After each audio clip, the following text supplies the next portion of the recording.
రంగారెడ్డి జిల్లా మొయినాబాద్ మండలం చిలుకూరులో ఛత్రపతి శివాజీ జయంతి వేడుకలు ఘనంగా జరిగాయి. అధికారికంగా శివాజీ జయంతి వేడుకలు జరుపుకునే దేవాలయాల్లో చిలుకూరు బాలాజీ ఆలయం ఒకటన్నారు ఆలయ అర్చకులు. ఛత్రపతి శివాజీ చిత్రపటం, మునివాహన విగ్రహంతో ప్రదక్షిణలు చేశారు భక్తులు. శివాజీ కలలుగన్న అయోధ్య రామమందిర పునర్నిర్మాణం ఈ ఏడాది పూర్తి కావటం సంతోషంగా ఉందన్నారు చిలుకూరు బాలాజీ ఆలయ అర్చకులు.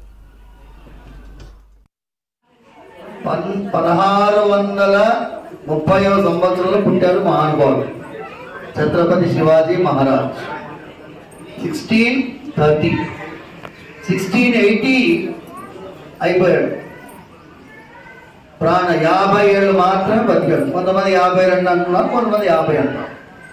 ఈ 50 ఏళ్లలో మొత్తం ఢిల్లీ అన్ని గజగజలాడించినాడు.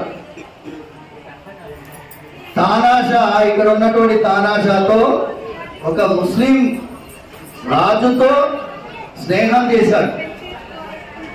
ఆయన ఇప్పుడు ఆదర్శం అని అర్థమైందమ్మా. ఈ దేశంలో మనం ముస్లింలను వ్యతిరేకం చేయట్లేదు. మనం ఎలా ఉన్నామంటే అందరినీ గౌరవిస్తాం. మన ధర్మం మనం కాపాడుకోవాలి, వాళ్ళ మతాన్ని వాళ్ళు ఆచరించేటట్టు చేసుకోవాలి. మనం ఎవరికి వ్యతిరేకం కాదు. అందుకోసం ఈ దేశంలో ఎక్కడా కూడా దేవాలయం లోపల ఛత్రపతి శివాజీ మహారాజ్ జయంతి చేయట్లేదు. గుడి లోపల అక్కడక్కడ శోభాయాత్ర చేస్తున్నారు. చిలుకూరులో మనం గుడి లోపల ఆయన జయంతి వైభవంగా చేసుకుంటున్నాం. బోలో ఛత్రపతి శివాజీ మహారాజ్ కి